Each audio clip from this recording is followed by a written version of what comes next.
நண்பர்கள் அனைவருக்கும் வணக்கம். மைவி த்ரெட்ஸில் இன்றைக்கான தகவல் என்ன அப்படின்றத பார்க்கலாம். எல்லா உறுப்பினர்களுமே பேமெண்ட் இந்த வாரம் வந்துடும் அப்படின்ற மாதிரி எதிர்பார்த்துக்கிட்டு இருந்தோம். ஜூன் 30க்குள்ளார கண்டிப்பாக எல்லாத்துக்கும் ஏதோ ஒரு வகையான பேமெண்ட்டு வரும் அப்படின்னு சொல்லிட்டு, ஸோ அந்த பேமெண்ட்டு வரவே இல்லை அப்படின்றது எல்லாத்துக்கும் ஒரு மன வருத்தமான செய்தி. ஆல்ரெடி நிறுவனம் ஒரு திட்டத்துக்காக கூட பேமெண்ட் போட்டிருக்கலாம் அப்படின்றது நிறைய நபர்களுடைய கருத்து. ஆனால் நிறுவனம் இதுக்கு முன்னாடி 3 வாரங்களில் ஓஎம் பிஎம் சில்வர்க்கு அப்படின்னு போட்டிருந்தாங்க. நேற்று போட்டிருந்தாங்க அப்படின்னா கோல்டு மெம்பருக்கு போட்டிருக்கணும். இந்த வாரம் டிஎம் அப்படின்னா கூட ஜூலை 1 வீக்கில் க்ரௌன் மெம்பருக்கு உண்டான பேமெண்ட் வந்திருக்கணும்.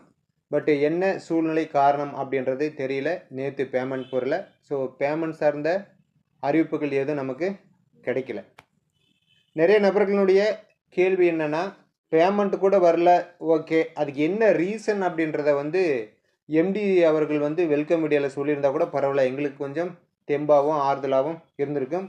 பட் எம்டி சாரும் வராமல் இருக்கிறது எங்களுக்கு இன்னும் மிகப்பெரிய ஒரு மன வருத்தத்தை கொடுக்கக்கூடிய செயல் அப்படின்ற மாதிரி எல்லா நபர்களுடையும் கருத்தாகவும் இருக்குது. அது உண்மையும் கூட தான். காலையிலேருந்து நிறைய நபர்கள் என்ன சார் பேமெண்ட்டு வரவே இல்லை, எம்டி சாரும் வரவே இல்லை, என்ன ஏதாச்சும் உங்களுக்கு தகவல் கிடைச்சதா அப்படின்னு நிறைய நபர்கள் ஃபோன் மேலே ஃபோன் போட்டுட்ருக்கீங்க. நிறைய நபர்களுடைய ஃபோனை என்னால் எடுக்க முடியல. உங்களுக்கெல்லாம் என்னுடைய வருத்தத்தை தெரிவிச்சுக்கிறேன். ஏன்னா எனக்கு ஏதாவது ஒரு தகவல் கிடைச்சா தான் நான் உங்களுக்கு சொல்ல முடியும். ஏதாவது ஒன்று கேட்குறாங்க அப்படின்றதுக்காக ஃப்ளோவில் அடிச்சுட்டு போனால் அது நல்லாவே இருக்காது. அது இந்த மாதிரியான ஒரு இக்கட்டான சூழ்நிலை. அதனால தான் யார் ஃபோனையும் எடுக்க முடியல. ஒரு சில நபர்களுக்கு சில தகவல்களையும் சொன்னேன். ஸோ ஏன் எம்டி வரல, பேமெண்ட் வரல, இது சார்ந்த நம்மளாக எப்படி ஒரு கருத்து சொல்கிறது, மற்றவங்க சொல்கிறத கேட்டு எப்படி நம்ம சொல்கிறது அப்படின்றதுக்காக கோயம்புத்தூரில் ஒண்டிப்புத்தூர் உள்ள ஆஃபீஸ் இருக்குது, ஜோனல் ஆஃபீஸ். சரி அங்கே போயிட்டு என்ன ஏதுன்னு கேட்டுட்டு வரலாம் அப்படின்றதுக்காக நானும் என் ஃப்ரெண்டும் அங்கே போயிருந்தோம்.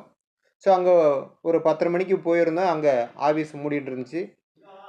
சரி ஏன் மூடிட்டு இருக்காங்க, என்ன ரீசன் தெரியல அப்படின்னு வேற ஒரு ஜோனலுக்கு ஃபோன் பண்ணி கேட்டது. அவங்க சில தகவல் சொன்னாங்க. என்ன அப்படின்னு பார்த்தீங்கன்னா, ஆல்ரெடி நம்ம நிறுவனத்து மேலே ஒரு 5-6 வழக்கு இருக்குது. அது உங்களுக்கு நல்லாவே தெரியும். அதில் 2-3 வழக்கு நிறுவனத்துக்கு சாதகமாக முடிஞ்சதாக சொல்லியிருக்காங்க.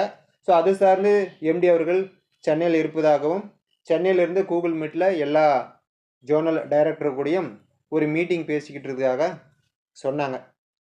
சரி ஓகே, இதை நமக்கு உண்டான ஒரு தகவல் பேசிக்கிட்டு இருக்கேன் அப்படின்னு சொல்லிட்டு விட்டுட்டு அதுக்கப்புறமா அந்த மீட்டிங்கில் கலந்துக்கிட்டு நிறைய நம்ம குரூப்பில் இருக்கிற நண்பர்கள், நம்மளுக்கு தெரிஞ்ச அத்தாரிட்டி ஸ்டோர் உறுப்பினர்கள்லாம் அந்த கூகுள் மீட்டில் கலந்துக்கிட்டு சில தகவல் எல்லாத்தையும் சொன்னாங்க. நீங்கள் கூட நிறையா வாட்ஸ்அப்லலாம் பார்த்துருப்பீங்க. அதாவது பார்த்தீங்கன்னா, ஆர்பிஐலேருந்து சில கடிதம்லாம் அப்ரூவல் ஆகி வரணும், அப்போ தான் பேமெண்ட் கொடுக்க முடியும் அப்படின்ற மாதிரி ஒரு தகவல் சொல்லியிருப்பாங்க. அதுக்கப்புறமா பார்த்தீங்கன்னா, எம்டி சார் இன்னும் ஒரு 4-5 நாள் கழித்து தான் வீடியோ பேசுவாங்க அப்படின்ற மாதிரி சில செய்தியெல்லாம் உங்களுக்கு வந்திருக்கும். அதே மாதிரி கோல்டு மெம்பருக்கு நாளையிலேருந்து பேமெண்ட் வரும் அப்படின்ற மாதிரியான சில செய்திகள்லாம் உங்களுக்கு வந்திருக்கும்.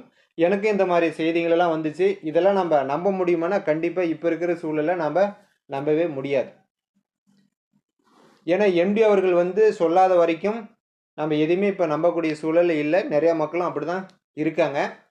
ஏன் அப்படின்னு பார்த்தீங்கன்னா, இதுக்கு முன்னாடி நிறைய நண்பர்கள் சோசியல் மீடியாக்களில் நிறைய செய்திகள் சொல்லியிருப்பாங்க, கேட்டிருப்பாங்க. அதெல்லாம் கேட்டு நிறைய மக்கள் மன வருத்தத்தோடு இருக்காங்க. பட் அந்த சொன்ன செய்திகள் உண்மையாலும் இருந்தாலும் கூட எம்டி அவர்கள் வெல்கம் மீடியாவில் சொன்னால் தான் எல்லா உறுப்பினர்களும் ஏற்கும் நிலையில் தற்போது இருக்கிறாங்க அப்படின்றது ஒரு மிகப்பெரிய உண்மையான விஷயந்தான். ஏன்னா அவர்களுடைய எதிர்பார்ப்பு, அவர்களுடைய அந்த இக்கட்டான சூழலை சரி செய்வதற்கான ஒரே ஆள் யாருன்னா நம்மளுடைய எம்டி அவர்கள் மட்டும்தான். அதே மாதிரி இன்னும் சில நபர்கள், சார் நாங்கள் நம்பிக்கைலாம் இல்லாமல் இல்லை சார், நிறுவனத்து மேலே எங்களுக்கு 100% நம்பிக்கை இருக்குது, நம்பிக்கை இருக்கிறதுனால தான் நாங்கள் வீடியோ பார்த்துட்ருக்குறோம், கேப்சா அடிச்சுட்ருக்குறோம், அமௌண்ட்டு ஆட் ஆகிட்டு இருக்குது. பட் அந்த அமௌண்ட்டு வர்றதில் என்ன பிரச்சனை அப்படின்றத நிறுவனம் எங்ககிட்ட ஓப்பனாக சொன்னால் தானே நாங்கள் அதுக்கு தகுந்த மாதிரி எங்களுடைய கமிட்மெண்ட்டை சரி பண்ண முடியும். எதையுமே சொல்லாத அமைதியாக இருந்தால் நாங்கள் என்ன பண்ண முடியும் அப்படின்ற மாதிரியான தாட்டு நிறைய நபர்களுக்கு இடையில் இருக்குது. அதே மாதிரி ஜோனல் ஆஃபீஸ் போனால் அவங்க சொல்லக்கூடிய விஷயங்கள் என்ன அப்படின்னு பார்த்தா நிறைய நபர்கள் சொல்லக்கூடியது, போனால் பேமெண்ட் சார்ந்த விஷயங்களை எம்டி அவர்களையும் மொட்டையாக சொல்லிடுறாங்க சார், எந்த ஒரு தெளிவான விளக்கமும் கொடுக்குறதில்ல, நாங்கள் எப்படி எங்களுடைய டவுன்லைன் மக்களுக்கு இந்த மாதிரியான செய்தியை போய் வெயிட் பண்ணுங்கன்னு எவ்வளோ நாளைக்கு நாங்கள் வெயிட் பண்ணுறது, பொறுமையாக நாங்கள் இழந்துட்டோம் அப்படின்ற மாதிரியான நிறைய செய்திகள்லாம் மக்கள் இப்போ சொல்லிக்கிட்டு இருக்கிறாங்க. அதே மாதிரி பேமெண்ட் சார்ந்த விஷயங்களாகட்டும் அல்லது எம்டி அவர்கள் வந்து நமக்கு தகவல் சொல்கிற விஷயங்களாகட்டும், சோசியல் மீடியாவில் நிறைய நபர்கள் நிறைய வீடியோக்கள் நிறைய கருத்துக்கள் எல்லாமே சொல்கிறாங்க. அது அவங்க சேனலுடைய கருத்து, அவங்களுடைய புரிதலுக்கு ஏற்றவாறு அவங்க கருத்து சொல்கிறாங்க. அவங்களெல்லாம் நம்ம குறை சொல்லவே கிடையாது. அவங்க சொல்லட்டும், ஒன்றும் பிரச்சனை கிடையாது. ஆனால் அந்த செய்தியெல்லாம் நீங்கள் கேட்டு உங்களுக்குள்ளாரே வச்சுக்கோங்க. ஓ, இப்படி சொல்கிறாங்களா செய்கிறாங்களா அப்படின்னு கேட்டு வச்சுக்கோங்க. அதை யாருக்கும் ஃபார்வேர்டும் பண்ண வேண்டாம். அது எல்லாத்தையும் சேர்த்து நிறுவனத்தினுடைய எம்டி வந்து நம்மளுக்கு என்ன சொல்கிறாரு அப்படின்றத நம்ம இப்போ எதிர்பார்க்கக்கூடிய விஷயம். ஏன்னா பல நண்பர்கள் சொன்ன விஷயத்தை கேட்டு கேட்டு நீங்களுமே இப்போ வந்துடும், நாளைக்கு வந்துடும், நாளான்னைக்கு வந்துடும் அப்படின்னு உங்களுடைய கமிட்மெண்ட்டை ரெடி பண்ணி வச்சுருப்பீங்க. திடீர்னு அதுக்கு தகுந்த பணம் வராமல் போது என்னடா அது இப்போ மாற்றி பேசுகிறாங்க அப்படின்ற மாதிரி நிறைய நபர்கள் கடுமையான கோபத்தில் குரூப்பில் சண்டை கண்டெல்லாம் போட்டுக்கிட்டு இருக்கீங்க. அதெல்லாம் நம்ம பார்த்துக்கிட்டு தான் இருக்கிறோம். ஸோ எதுவாக இருந்தாலும் நமக்கு உண்டான ஒரு தெளிவான விளக்கத்தையும் நமக்கு வரக்கூடிய அந்த பேமெண்ட் சார்ந்த விஷயங்களும் எம்டி அவர்கள் தான் தெளிவாக சொல்லணும் அப்படின்றத இதன் மூலிமா உங்களுக்கு நான் தெரிவிச்சுக்கிறேன். அது வரைக்கும் நீங்கள் மற்றவங்க சொல்கிறதில்ல தயவுசெய்து யாருமே கேட்காதீங்க. இப்போ நான் சொல்கிறத கூட நீங்கள் நம்ப வேண்டிய அவசியமே கிடையாது. நான் இப்போ இந்த வீடியோ ஏன் போடுறேன்னா, நிறைய நபர்கள் இந்த மாதிரி சார் அவங்க அப்படி சொன்னாங்க, இவங்க இப்படி சொன்னாங்க, நீங்கள் என்ன சொல்கிறீங்க, உங்களுக்கு ஏதாச்சும் தெரிஞ்சது அப்படின்னு சொல்லி கேட்குறாங்க. அதுக்காக எனக்கு தெரிஞ்ச விஷயங்களை நான் உங்களுக்கு சொல்கிறேனே தவிர மற்றபடி நம்ம சொல்கிறதெல்லாம் உண்மை அப்படின்றத யாருமே நம்ப வேண்டாம். எம்டி அவர்கள் வந்து சொல்லட்டும்.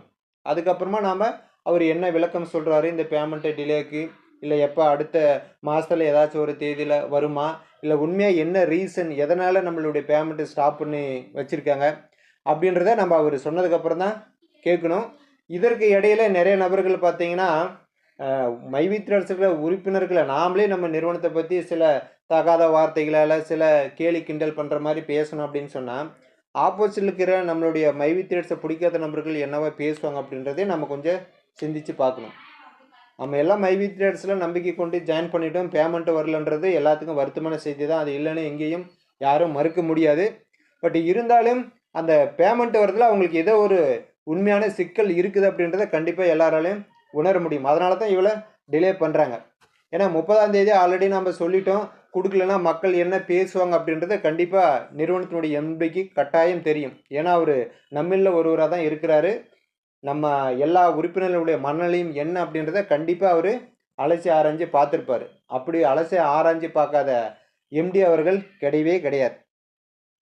எல்லா நபர்களுடைய எண்ணங்கள் என்னவா இருக்குது அப்படின்றத அவர் ஃபிங்கர் டிப்பில் வச்சிருக்காரு. அவர் வந்து நம்ம வீடியோவில் பேச முடியாத அந்த நிர்வாகம் சார்ந்த ஏதோ ஒரு பிரச்சனை அல்லது அந்த கேஸு சார்ந்த ஏதோ ஒரு பிரச்சனையில் அவர் வந்து வீடியோ பேச முடியாத ஒரு சூழலாக கூட இருக்கலாம்.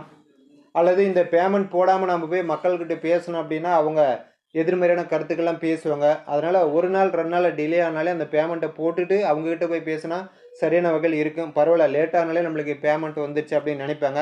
அப்படின்ற மாதிரி பல வகையான கருத்துக்கள் அவர் வந்து முன்வைக்கலாம். பட் அது என்ன சொல்ல வராருன்றது அவர் வாயில் வந்து சொன்னால் மட்டும்தான் நம்ம ஏற்கக்கூடிய ஒரு சூழல் இன்றைக்கி எல்லா மைவித்ரேட்ஸ் உறுப்பினர்கள் இடத்திலும் இருக்குது அப்படின்றத நான் இந்த நேரத்தில் பதிவு செஞ்சுக்கிறேன். அது வரைக்கும் நீங்கள் உங்களுடைய பொறுமை தான் இப்போது நமக்கு ஆறுதல் அப்படின்றதையும் இதன் மூலமாக தெரிவிச்சுக்கிறேன். நாளைக்கு வந்து நிறுவனத்தினுடைய 4ஆம் ஆண்டு துவக்க விழா நிறைய நபர்களுக்கு தெரியும். ஸோ அந்த நாளில் எம்டி வருவாரா, நாம் எதிர்பார்க்கும் அனைத்து விதமான கேள்விகளுக்கும் சந்தேகங்களுக்கும் பதில் தருவாரா அப்படின்றது எதிர்பார்க்கலாம் அப்படின்றத இதன் மூலிமா சொல்லி மீண்டும் நாளை ஒரு புதிய மைவித்ரேட்ஸ் அப்டேட்டுடன் உங்களை சந்திக்கிறேன். நன்றி, வணக்கம்.